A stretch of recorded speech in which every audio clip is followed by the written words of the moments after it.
সালাম তিনি একদিন আল্লাহকে বলছেন, আল্লাহ একটা প্রশ্ন করি। কি প্রশ্ন? তুমি অসন্তুষ্ট হবে না তো? এরকম করে তিনি প্রশ্ন করছেন। বলো মুসা, কি বলবা? আল্লাহ, তুমি এত আদর করে এত মহব্বত করে আমাদেরকে বানালে, মানুষকে বানালে, আবার সেই মানুষকে তুমি যদি জাহান্নামে ঢুকাও তোমার কি কষ্ট হবে না? আল্লাহকে ধরে ফেলছেন মুসা আলাইহিস সালাম। তিনি বললেন এই প্রশ্ন, আল্লাহ বললেন ঠিক আছে মুসা, তোমার এই জবাব দেবার জন্য তোমাকে প্র্যাকটিক্যালি বুঝাইয়া দিতে হবে। আল্লাহ করাও, কি প্র্যাকটিক্যালি বুঝাবা? এই মুহূর্তে তুমি গমের কিছু বীজ নিয়ে গম ছিটায় দাও জমিতে। গম ছিটায় দিলেন, গম হলো, আবাদ হলো, শুকায় গেল। গমটা জমি থেকে কেটে নিয়ে আসলেন, কিছু নাড়া রেখে আসলেন। নাড়া বোঝেন তো? এলাকায় কি বলে? নাড়াই বলে। আচ্ছা, কিছু গমও থুয়ে আসলেন। সব গম তো নেওয়াও লাগে না। গম আর কিছু নাড়া থুয়ে যেগুলো প্রয়োজনীয় সেগুলো নিয়ে চলে আসছেন, এবং পরে তিনি সেই নাড়াতে আগুন লাগাই দিয়েছেন। আল্লাহ বললেন, মুসা, গমের আবাদ করেছো, সব কি নিয়ে আসছো? কেনা কি করেছো? বাকিগুলো যেগুলো প্রয়োজন না এগুলো আগুন দিয়ে জ্বালায় দিছে। আল্লাহ বলেন, দুনিয়াতে কিছু বান্দা, সব বান্দা পাঠাইছে আমি, যে সমস্ত বান্দা আমার দরকার নাই সেগুলো আমি নিয়ে আসি নাই, নিয়ে আসবো না। যেগুলো বান্দা আমার প্রয়োজন, আমার পছন্দের বান্দা, এগুলোকে তুলে নিয়ে জান্নাতে ঢুকাবো, আর বাকিগুলোকে আগুনে জ্বালাইয়া দেবো। কি কথা কি বোঝা যায়? কথা বোঝা যায়? আমার আল্লাহর পছন্দের গোলাম আমাকে আপনাকে হতে হবে। আমার আল্লাহ আমাকে আপনাকে যেমন তিনি ভালোবাসেন, আমারও ভালোবাসা দিতে হবে। ভালোবাসা কি এক পক্ষে হয় নাকি? এক পক্ষে ভালোবাসা হয় নাকি? এক পক্ষে ভালোবাসা হয় না। ভালোবাসা তৈরি করার জন্য পক্ষ দুটাই লাগে। আল্লাহ বলছেন, বান্দা তোর ভালোবাসা একটু দুর্বল, আমি তোর প্রতি সবল হয়ে যাব। ইদা তাকাররাবাল আবদু ইলাইয়া, যখন কোন বান্দা আমার দিকে হেঁটে হেঁটে আসে, আমি তার দিকে দৌড়ে দৌড়ে যাই। রে বান্দা, বান্দা তুই যখন আজান শুনে ওযু বানায় নামাজে দাঁড়াস, আমি তোর সামনে দাঁড়ায়া যাই। বান্দা যখন ওযু বানায়, হাতের সগীরা গুনাহগুলো মাফ হয়ে যায়। মুখমণ্ডল যখন ধৌত করে, মুখের সগীরা গুনাহগুলো মাফ হয়ে যায়। মাথা যখন মাসে করে, মাথার সগীরা গুনাহগুলো মাফ হয়ে যায়। দুই পা যখন ধৌত করে, দুই পায়ের সগীরা গুনাহগুলো মাফ হয়ে যায়। একটা করে কদম ফেলে 10টা করে নেকি তার আমলনামায় লেখা শুরু হয়ে যায়। মসজিদের দিকে যখন চলে যায়, হাইয়া আলাস সালাত, হাইয়া আলাল ফালাহ, কদ কামাতিস সালাহ, কদ কামাতিস সালাহ। নামাজ তো দাঁড়ায় গেল। বান্দা নামাজে যখন বান্দা প্রথম কাতারে দাঁড়ায়, নামাজে দাঁড়ানোর সঙ্গে সঙ্গেই আল্লাহ তার মেহমান হয়ে তার সামনে দাঁড়ায়া যায়। বান্দা যখন সূরা ফাতিহার প্রথম আয়াতটা বলে, আলহামদুলিল্লাহি রাব্বিল আলামিন, আল্লাহ বলেন, হামিদানি আবদি আর রহমানির রহিম আসনা আলাইয়া আবদি মালিকি ইয়াউমিদ্দিন মাজ্জাদানি আবদি ইয়াকা না'বুদু ওয়া ইয়াকা নাস্তাঈন। যখন বলে তখন বলেন, হাদা বাইনি ওয়া বাইনা আবদি, বান্দা তুই আমার কাছে কি চাস? এখন প্রাণ খুলে চাওয়া শুরু কর।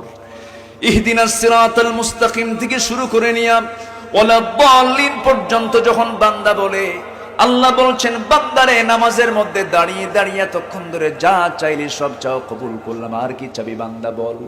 বান্দা যখন আল্লাহু আকবার বলে রুকুতে চলে যায়, আল্লাহ তখন অস্থির হয়ে যান।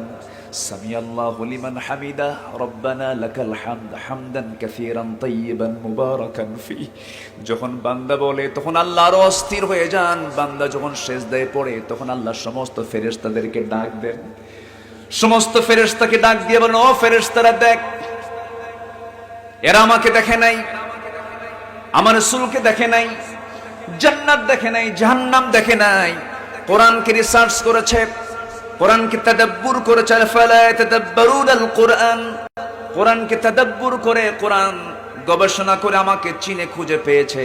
এই সমস্ত বান্দাগুলো সিজদায় পড়ে আমাকে কেমন করে সুন্দর করে আমাকে সন্তুষ্ট করার চেষ্টা করছে।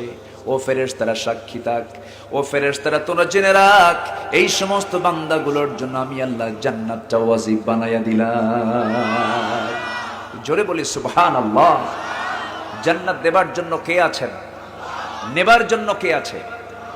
হ্যাঁ, নেবার জন্য কারা? আমরা আছি। দেবার জন্য কে আছেন? আল্লাহ আছেন দেবার জন্য, প্রস্তুত তিনি। তুই জান্নাত নে, ফাদখুলি ফি ইবাদি ওয়াদখুলি জান্নাতি, আমার বান্দা হয়ে যা, তুই আমার জান্নাতে ঢোক, তোকে কেউ বাধা দেবে না। জোরে বলি সুবহানাল্লাহ। কিন্তু শর্ত হলো বান্দা হতে হবে কার? আইন মানতে হবে কার? হুকুম মানতে হবে কার? আল্লাহ তাআলা। সকল ভালোবাসা উজাড় করতে হবে এক নাম্বার কার জন্য? ওয়াল্লাযীনা আমানু আশাদ্দু হুব্বাল লিল্লাহ। ঈমানদার তারাই যারা সবচাইতে সকল ভালোবাসার প্রথমটা বরাদ্দ করে কার জন্য? আল্লাহর জন্য। ঈমানদাররাই তো আল্লাহকে বেশি ভালোবাসে। আল্লাহকে ভালোবাসতে হবে সবচেয়ে কম না সবচেয়ে বেশি? আমার আল্লাহ আমাকে ভালোবাসেন সবচেয়ে কম না সবচেয়ে বেশি? হাল জাযাউল ইহসানি ইল্লাল ইহসান। ভালোর বিনিময় তো ভালোই দিতে হবে। আল্লাহ আমাকে বেশি ভালোবাসেন, আমি আল্লাহকে বেশি ভালোবাসি। কারণ আমার প্রাণ কার হাতে? আসতে বলবেন না, কার হাতে? আল্লাহর হাতে। আমার প্রাণ তো আল্লাহর হাতে। তিনি আমার সবকিছু মনিটরিং করেন। তিনি তেমন রব যিনি সবকিছু দেখেন, সবকিছু জানেন। পৃথিবীর সমস্ত প্রশাসন চোখের দৃশ্যগুলো দেখতে পারে, মনের খবরগুলো রাখতে পারে না। আমার আল্লাহ তো এমন রব, ও বান্দা তোর মনের রাজত্বে তুই কি দানা বেঁধেছিস, আমি আল্লাহ সেই খবরটাও জানি। তোমার অন্তরে তুমি কি চিন্তা করো, সেই চিন্তার জগতের সব খবর আমি আল্লাহ আমার কাছে আছে। তুমি আমাকে ফাঁকি দিবা? অসম্ভব, অসম্ভব। আল্লাহকে ফাঁকি দেওয়ার কোনো সুযোগ কোনো বান্দার কোনোদিন হতে পারে না। সুতরাং ভালোবাসা বরাদ্দ হবে কার জন্য? আল্লাহকে ভালোবাসবো বাপের চাইতে কম না বেশি? নিজের চাইতে? বলেন, নিজের চাইতে বেশি। কেমন ভালোবাসা দিতে হবে আল্লাহ তাআলা সূরা তাওবার ভিতরে সুন্দর করে বলছেন। আসুন মূল আলোচনার সঙ্গে একটু মিলায়ে দিচ্ছি, তাহলে আমরা আল্লাহকে কেমন ভালোবাসবো আল্লাহ তাআলা সুন্দর করে সূরা তাওবার 24 নম্বর আয়াতে জানিয়ে দিচ্ছেন। কেমন করে ভালোবাসতে হবে একটু শিখে নাও, জেনে নাও। আমাদের আব্বা আছে না? সবার আব্বা আছে না নাই? আমাদের ছেলে আছে না নাই? বউ, সন্তানাদি, ব্যবসার জিনিস, মালামাল, পছন্দের ঘর বাড়ি আছে না নাই? এগুলোর প্রতি টান আছে না নাই? আচ্ছা, আল্লাহ পাক এগুলো কি টানতেছেন এই জায়গায়? তাহলে এগুলোর প্রতি যে তোমাদের টান আমি আল্লাহ দিয়েছি, এগুলোর টানের চাইতে আমার প্রতি টান তোমার কেমন থাকা উচিত আল্লাহ পাক সুন্দর করে এটা বুঝিয়ে দিচ্ছেন। এখানে আলেম উলামা আছেন। আমি কোরআনের বাইরে কথা বলার কখনো চেষ্টা করি না, কারণ পারি না আমি। কারণ কোরআনের ভিতরে তো বহু ওয়াজ, বহু কথা আছে না নাই? আচ্ছা, আল্লাহ রাব্বুল আলামিন বলেন, قل إن كان آباؤكم وأبناؤكم وإخوانكم وأزواجكم وعشيرتكم وأموال اقترفتموها وتجارة تخشون كسادها ومساكن ترضونها أحب إليكم من الله ورسوله وجهاد في سبيله فتربصوا حتى يأتي الله بأمره والله لا يهدي القوم الفاسقين جربون الله أكبر আমার ভাইয়েরা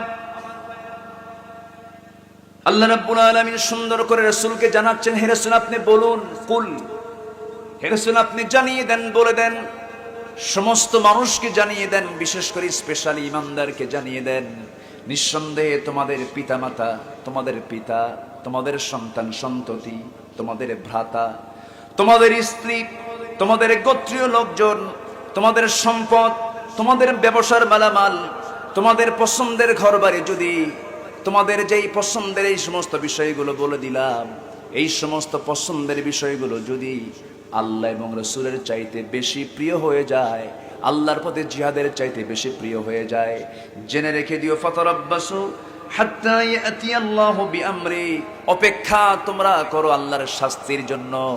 শক্ত কথা না নরম কথা? আসতে বলে না, শক্ত কথা না নরম কথা? শক্ত কথা। আমি তোমাদেরকে পিতা দিয়েছি, আব্বা দিয়েছি, আব্বার প্রতি দরদ তোমার থাকবে, সন্তানের প্রতি দরদ তোমার থাকবে, স্ত্রীর প্রতি মায়া মোহাব্বত তোমার থাকবে, সম্পদের প্রতি মায়া মহব্বত তোমার থাকবে কেমন? কারণ ইন্নামা আমওয়ালুকুম ওয়া আওলাদুকুম ফিতনা, আল মাল ওয়াল বানুনা যিনাহ। সম্পদ, সন্তান, এগুলো সৌন্দর্য, এটাও আমি তোমাদের জন্য করে দিয়েছি। কিন্তু জেনে রেখে দিও, যতই মহব্বত থাকুক না কেন, আমি আল্লাহ আমার মহব্বত, নবীর প্রতি মহব্বত তার চাইতে বেশি থাকা চাই। কার কথা? আসতে বলবেন না, কার কথা? যদি এই মহব্বতটা না থাকে, আল্লাহু লা ইয়াহদিল কওমাল ফাসিকিন, ফাসিকদেরকে আল্লাহ পাক হেদায়েত দেন না। তাহলে তাদের পরিচয় আল্লাহ কি বললেন? ফাসিক বলে দিলেন। এই জন্য মহব্বতটা এক নম্বর উজাড় করে দিতে হবে আল্লাহর জন্য। কারণ আল্লাহ তো আমাকে আপনাকে সবকিছু উজাড় করে দিয়েছেন। আল্লাহ বলছেন, বান্দারা তুই আমাকে কেমন করে অস্বীকার করিস, তুই আমাকে কেমন করে কুফরি করিস। কাইফা তাকফুরুনা বিল্লাহি ওয়া কুনতুম আমওয়াতান ফাআহইয়াকুম সুম্মা ইউমীতুকুম সুম্মা ইউহয়িকুম সুম্মা ইলাইহি তুরজাউন।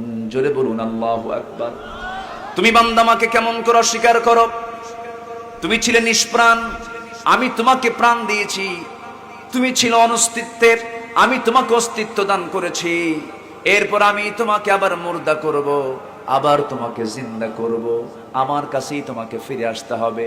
মিনহা খালাকনাকুম, বলেন মিনহা খালাকনাকুম ওয়া ফিহা নুঈদুকুম ওয়া মিনহা নুখরিজুকুম তারাতান উখরা। আমি যে মাটি থেকে পয়দা হয়েছে সেই মাটিতে কে পাঠাবেন? কে নিবেন? আবার সেই জায়গা থেকে তুলবেন কে? আসতে বলবেন না, তুলবেন কে? এটার তাফসীর এসেছে, আয়াতের তাফসীর দেখলাম, যদিও দুর্বল, তাফসীরটা খুবই দুর্বল, রিওয়ায়াতটা দুর্বল।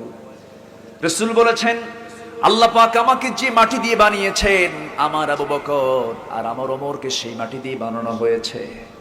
এই জন্য আমার কবরের ডানে বামে, আমার কবরের সামনে পেছনে আমার আবু বকর এবং ওমর আছে। জোরে বলি সুবহানাল্লাহ। আমার ভাইয়েরা, সেই জায়গায় কবর হবে যে জায়গার মাটি দিয়ে আমাকে বানানো হয়েছে।